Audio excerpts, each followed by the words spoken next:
რამდენჯერაც საჭირო იქნება, იმდენჯერ დავამტკიცებ, რომ აჭარაში მოგზაურობა ბევრად მეტია, ვიდრე უბრალოდ ზღვაზე დასვენება. რომელი რეპორტაჟი გავიხსენო ამის დასტურად.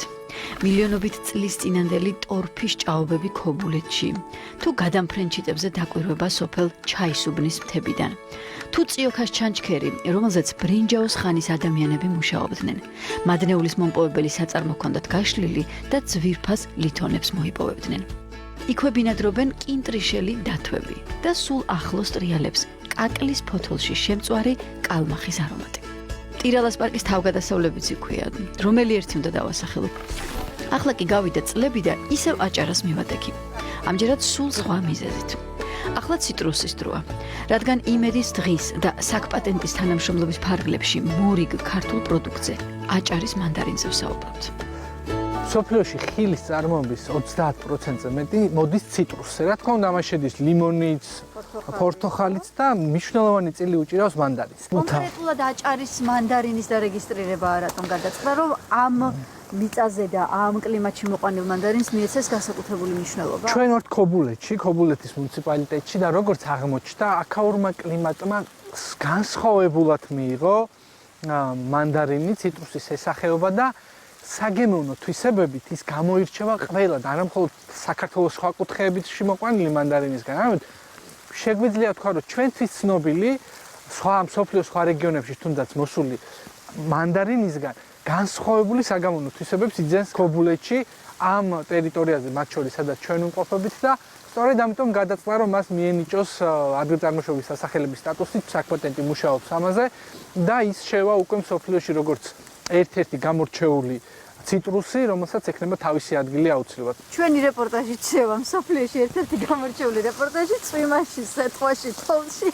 როგორ კრიფათ მანდარინი. თუმცა საინტერესო რთველი გამოვიდა. ნარინჯისფერ თვალს ეს უხდება. სოფელ ალამბარში ვკრებთ მანდარინს მანუჩარ ნიჟარაძის ეზოში. ეს უცნაური ამინდი კი წამში ერთხელ იცვლება, მაგრამ ზოგადად სწორედ აქაური ამინდი და კლიმატი განაპირობებს მანდარინის ასეთ გავრცელებას აჭარაში. აქვე ინფორმაციისთვის უნდა ვთქვათ, თუ რატომ გამოირჩევა აჭარის მხარე სტაბილური და ბუნებრივი რბილი კლიმატით. ეს კოლხური სამკუთხედის დამსახურებაა. დიდი და პატარა კავკასიონის მთებითა და ლიხის ქედით შექმნილი სამკუთხედის, რომელიც ზღვიდან მობერილ ტენიანობას კეტავს და ერთიან კლიმატურ ზოლს ქმნის.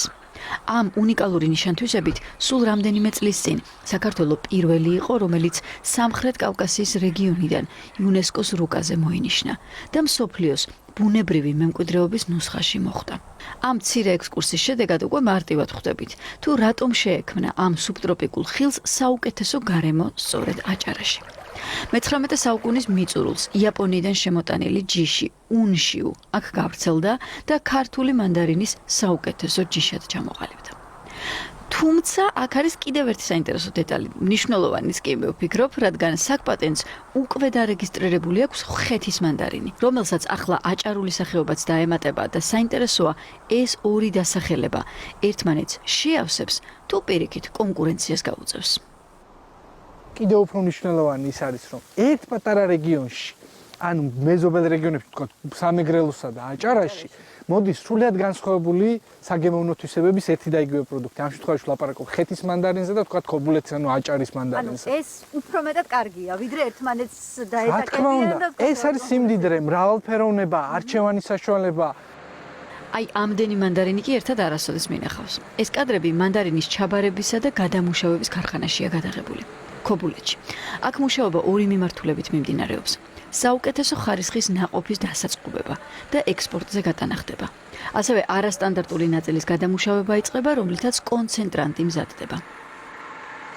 ეს არასტანდარტული მანდარინი შედის კონცენტრატის ქარხანაში, მუშავდება, ირეცხება, უმაღლესი ხარისხის კონცენტრატი გამოდის და იყიდება ისიც შემოწმებული ლაბორატორიულად.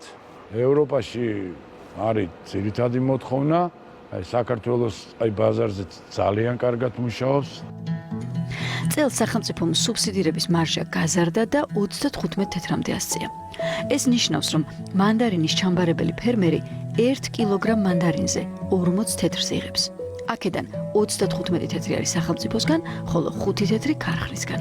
ჩვენი ქარხანა მზად არის, მივიღოთ ყველა სახის მანდარინი, აი სტანდარტულიც და არასტანდარტულიც მოვემსახუროთ უმაღლეს დონეზე, რომელზეც ძალიან დიდ მადლობებს ვიღებთ, ეგ მინდა რო აღვნიშნოთ ჩვენი მოსახლეობიდან და ფერმერებიდან, გლეხებიდან და რაც თავარია, მთავრობამ 35 თეთრზე რო აუწია სუბსიდია, დიახ, ესე გლეხს გამოდის 40 თეთრი. სხვათა შორის წელს ჩაბარებამ და რეალიზაციამ შეფერხების გარეშე იმუშავა და ამის მიზეზი არის ისიც, რომ საკმაოდ ცოტა მოსავალი მოვიდა. 99% მოსავლისა უკვე დაკრეფილია და ჯამში 45,000 ტონას შეადგენს. ამ რაოდენობიდან ბოლო მონაცემებით 21,000 ტონა უკვე გასულია ექსპორტზე გასაყიდად. 45,000 ტონა ეს არის ცოტა ამ პირობებისათვის ჩვენი რეგიონისათვის გამომდინარე იქიდან რომ საშუალოდ ჩვენ 55 ვამბობდით მეწლეობის პერიოდში ცოტას და მაღალმოსავალ 60, 65 და 70,000. მაგრამ ყველა მრავალწლიან კულტურას ამავდროულად 25-30 წლიან პერიოდში ახასიათებს ძალიან დიდი ჩავარდნა, ან ცოტა და ან ძალიან მაღალი მოსავალი. ყველაზე უხმოსავლიანი რომელი მხარე? ეს არის ქობულეთი და ხელვაჩაურის მუნიციპალიტეტი და რა თქმა უნდა მთის ზონები აქვს ამათ ორივე მუნიციპალიტეტს ძალიან ცოტა აქვს მაღალი მისი მთიანი ზონა, ანუ ძირითადად დაბლობშია. ყველაზე მეტად მანდარინი ზღვისა და მთის ჰაერის შეერთებას იხდენს. ამიტომ აჭარის მთელ ზოლში არის კონკრეტული მიკროზონები, სადაც ციტრუსი საუკეთესოდ ხარობს. მოულელობა, ძალიან განაპირობა, რა თქმა უნდა, დაბალმოსავლიანობა, მაგრამ ის ფერმერები, რომლებმაც ეხლა დაიწყეს გაშენებები, ახალი ათვისებები და ღებულობენ ჩვენგან ექსტენციას სამინისტროსგანაც და ჩვენ ორივე მუნიციპალიტეტში სპეციალური განყოფილებებია ექსტენციის, რომელიც რომ ამ თემას ემსახურებიან, თუ ისინი ვინც ეს გაითვალისწინათ, ჩვენები სერიოზულ მოსავალსაც ღებულობენ. ანუ შრომას შედეგი მოაქვს და თქვენ წარმოიდგინეთ რეალიზაციის დროსაც მათთან არანაირი პრობლემა არა, მყიდველი მოდის და ადგილზე მუშა მყიდველს მოყავს და ბაღში ყიდის ციტრუსს. თქვენ წარმოგიდგენიათ, იქვე მოკრეფამდე გაყიდული აქვს. ანუ რაც გამოვა უკვე ფასიც იცის, ასეთი ბაღებიც არის. თუ შრომას შედეგი მოაქვს და მონდომებაც არ დააყოვნებს, შესაძლოა მოსავალი სხვა წლებში კიდევ უფრო გაიზარდოს. რაც შეეხება სამომავლო ბრენდს, აჭარის მანდარინს, პროდუქტის ასეთი სახელწოდებით დარეგისტრირების შემდეგ ის გეოგრაფიული აღნიშვნების სიას შეემატება და ხელს შეუწყობს ამ სახეობის ციტრუსის მეტ პოპულარობას. რამაც წესით პირდაპირ გავლენა უნდა მოახდინოს სწორედ რეალიზაციაზე და მეტი მასშტაბების ათვისებაზე.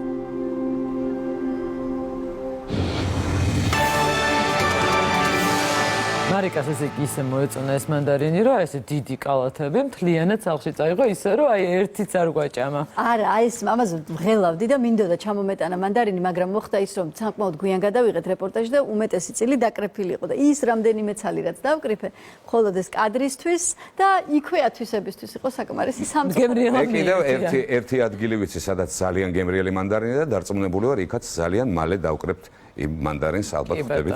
რასაც გვერდიახ, სადაც აუცილებლად დავკრებთ. ეს არის. და ის ცალკეთ არეგისტრირდეს მე. რა თქმა უნდა, აუცილებლად